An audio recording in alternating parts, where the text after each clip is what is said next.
एक समय था जब दिल्ली के गुड़गांव में बस्ती शुरू हो रही थी। उस समय 1980 का मामला रहा होगा और बस्ती वहाँ पर शुरू हुई थी। तमाम लोग देश विदेश से आकर के वहाँ अपना ऑफिस और दफ्तर बना रहे थे। कुछ लोग तो वहाँ पर ऐसा भी कर रहे थे कि रहने की व्यवस्थाएं, तमाम सारी डेवलपमेंट, जहाँ पर घर बनाने की प्रक्रिया, तमाम ऐसे इन्वेस्टर्स जो वहाँ पर ज़मीन लेकर के, जो बिल्डर्स, ऐसी तमाम सारी सोसाइटी और कंपनियों के लोग वहाँ पर विकास की एक सीढ़ी खड़ी कर रहे थे ताकि दिल्ली और गुड़गांव जैसे लोग जगह पर अच्छा विकास हो पाए। और उस विकास में 1980 का जो मामला था, तो उस जहाँ पर वहाँ पर खुदाई जब होती, तो उस खुदाई में तमाम सारी ऐसी चीज़ें निकलती कि लोगों को भयावह कर देती, लोगों को डरा देती। तमाम लोग वहाँ घर लेने से मना कर दिए, क्योंकि जब खुदाई हो रही थी तो वहाँ पर कंकाल भी काफ़ी मिल रहे थे, जो मानव कंकाल थे। यानी ये समझ में आ रहा था कि पहले आज से दसियों साल, बीसियों साल पहले किसी को दफनाया गया है, जिसकी ये कंकाल है।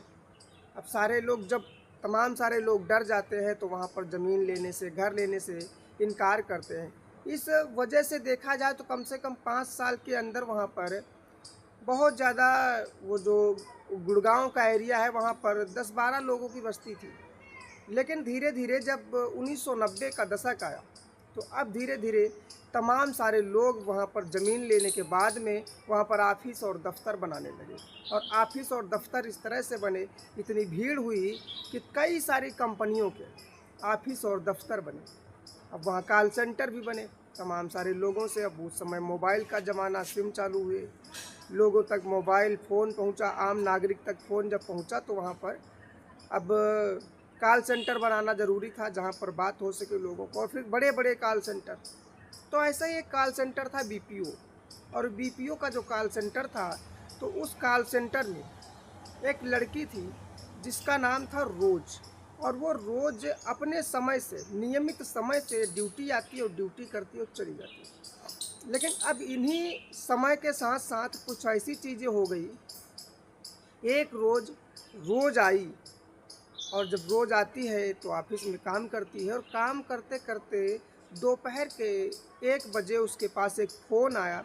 और उस फ़ोन पर लगभग 1 घंटे से ऊपर उसकी बातचीत होती रही। और बातचीत का सिलसिला ये था कि कभी वो बहुत गुस्से में आती और कभी उसका चेहरा, हाव भाव बहुत बदल जाता। इस प्रकार से उसके साथ हो रहा था। लेकिन अब पीछे का देखा जाए अगर उसका बैकग्राउंड, तो उसकी जो टीम लीडर थी उस पर बहुत खुश रहती थी। और टीम लीडर के सामने उसने अच्छी साख भी जमा रखी थी, क्योंकि वो बातचीत में और कस्टमर से बात करने में, लोगों के से को इम्प्रेस करने में, लोगों के साथ मिलजुल जाना इस तरह से चल रहा था जैसे उसे किसी भी प्रकार की कोई समस्या ना हो, और किसी को अपनी तरफ से कोई समस्या नहीं होने देती थी। इस प्रकार से उसका व्यवहार था, और टीम लीडर भी बहुत खुश थी। लेकिन आज जो उसका 1 घंटे से बात करना, फ़ोन करना, जो रवैया था, वो लोगों को चुभ रहा था, लोगों को डरा रहा था। लेकिन जैसे ही उसकी 1 घंटे के बाद बात ख़त्म होती है, जबकि सिलसिला तो बस ये था कि कोई कस्टमर का फ़ोन आएगा तो 2 मिनट, 4 मिनट ऐसी बात होगी। लेकिन घंटों तक बात होने पर टीम लीडर को कुछ शक हुआ। लेकिन जैसे ही फ़ोन कटा, और वो रोज़ थी जो, उसने तुरंत फ़ोन काटने के बाद वहाँ से निकल गई, अपना बैग उठाया, किसी से कोई बात नहीं करती है। सभी लोग एक सदमे में जाते हैं कि आखिर ऐसा कैसे हो सकता है, जो कि बिना बताए, बिना हंस कर के बात किए कभी नहीं जाती है, आज ऐसे गुस्से में कैसे जा सकती है। खैर, रोज़ के जाने के बाद में ऐसा हुआ कि उन लोगों ने, जो उसकी टीम लीडर थी, उसने वहाँ पर जो उसका नंबर था, और नंबर वही था जो उसके अंदर कॉल सेंटर का फ़ोन था। अब उस कॉल सेंटर के नंबर पर जांच की जाती है, खंगाला जाता है, लेकिन पता लगता है कि रोज़ बात तो कर रही थी, लेकिन कोई सामने वाला ऐसा था ही नहीं जिससे बात कर रही थी, क्योंकि कोई नंबर ऐसा नहीं था जो शो कर रहा था कि कोई बाहर का नंबर है। अब इन सारी हालातों में जब कोई नंबर नहीं मिलता, कोई बातचीत का कोई सिलसिला, कोई पता नहीं लगता, तब ये था कि आखिर रोज़ को हुआ तो हुआ क्या। तो फिर रोज़ को दूसरे दिन इंतज़ार किया गया, तो कि कल आएगी तो उससे बातचीत होगी, पूछा जाएगा तुम किससे बात कर रही थी। लेकिन रोज़ दूसरे दिन ऑफिस ही नहीं आई। जब रोज़ दूसरे दिन ऑफिस नहीं आती है, तो तीसरे दिन का इंतज़ार होता है। ये दरअसल सीधे सीधे कम से कम 1 हफ्ता हो गया, और 1 हफ्ते तक रोज़ जब वापस ऑफिस नहीं आई, तो टीम लीडर थी, जो लोग थे, सबको ये लगा कि रोज़ का इस ऑफिस में आना बहुत ज़रूरी है, क्योंकि रोज़ अपना जो काम है बहुत ही ज़िम्मेदारी से करती है, और किसी भी प्रकार से उसके अंदर हाव भाव या कोई गलत चीज़ें नहीं है। बहुत ही खुश नुमा लड़की है और अच्छी तरह से सबके साथ में रहती है। कई लोगों का मन नहीं लग रहा था उस बिना रोज़ के, यहाँ तक कि टीम लीडर खुद परेशान थी कि जब तक वो नहीं आ जाती तब तक उनका मन खुद विचलित था। रोज़ को पता लगाने के लिए उनके घर पर 2 लोगों को भेजा गया, जो उसने एड्रेस लिखवाया था उस एड्रेस के अनुसार उसके घर तक पहुंचने की कोशिश की। 2-3 लोग ऑफिस से गए थे। जैसे ही वहां उसके घर पर पहुंचते हैं तो पता लगता है कि रोज़ का वो घर था ही नहीं। अब जब ये पता चलता है कि रोज़ का वो घर नहीं था, तो फिर वापस आते हैं और कहते हैं कि जो एड्रेस लिखाया गया था उस कंपनी में बताते हैं, बीपीओ कंपनी में जो एड्रेस लिखाया था रोज़ ने, वो एड्रेस रोज़ का है ही नहीं। अब जब रोज़ का वो एड्रेस नहीं था, फिर ये परेशानी थी कि अब कैसे पता लगाया जाए।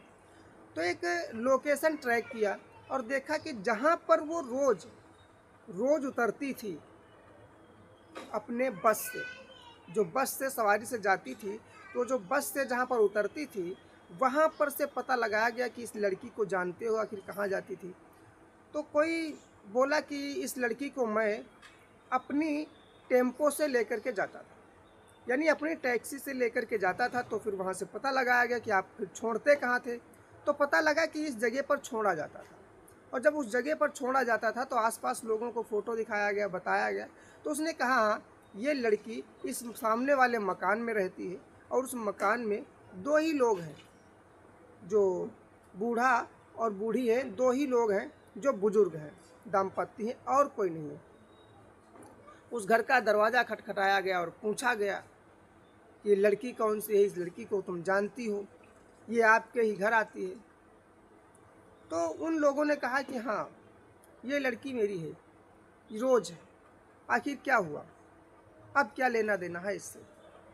उसने कहा कि ये लड़की 8 दिन से हमारे ऑफिस में काम करने नहीं आ रही है, क्या बता सकेंगी कि इसकी क्या दिक्कत है, कोई बीमारी तो नहीं है, कोई परेशानी तो नहीं है, या कोई दिक्कत हो तो हम लोग उसका सॉल्यूशन निकालेंगे। तो जाकर के रोज़ से बता दो कि आपके ऑफिस से लोग आए हैं, अगर आपको कोई दिक्कत है तो हम लोग इस मामले को समझने के लिए आए हैं और ऊपर तक कंपनी में बात करेंगे, रोज़ के लिए सारी सुविधाएं उपलब्ध कराई जाएंगी। अब इन सारी बातों को सुनने के बाद में उस बूढ़ा और बूढ़ी की आंखों में आंसू थे। उसने फ़ोटो वापस करते हुए कहा कि ये लड़की 5 साल पहले मर चुकी है। ऐसी बात जैसे उन ऑफिस के दोनों लोगों ने सुना, उनके पांव कांपने लगे, डगमगाने लगे। आखिर वो क्या सुन रहे थे।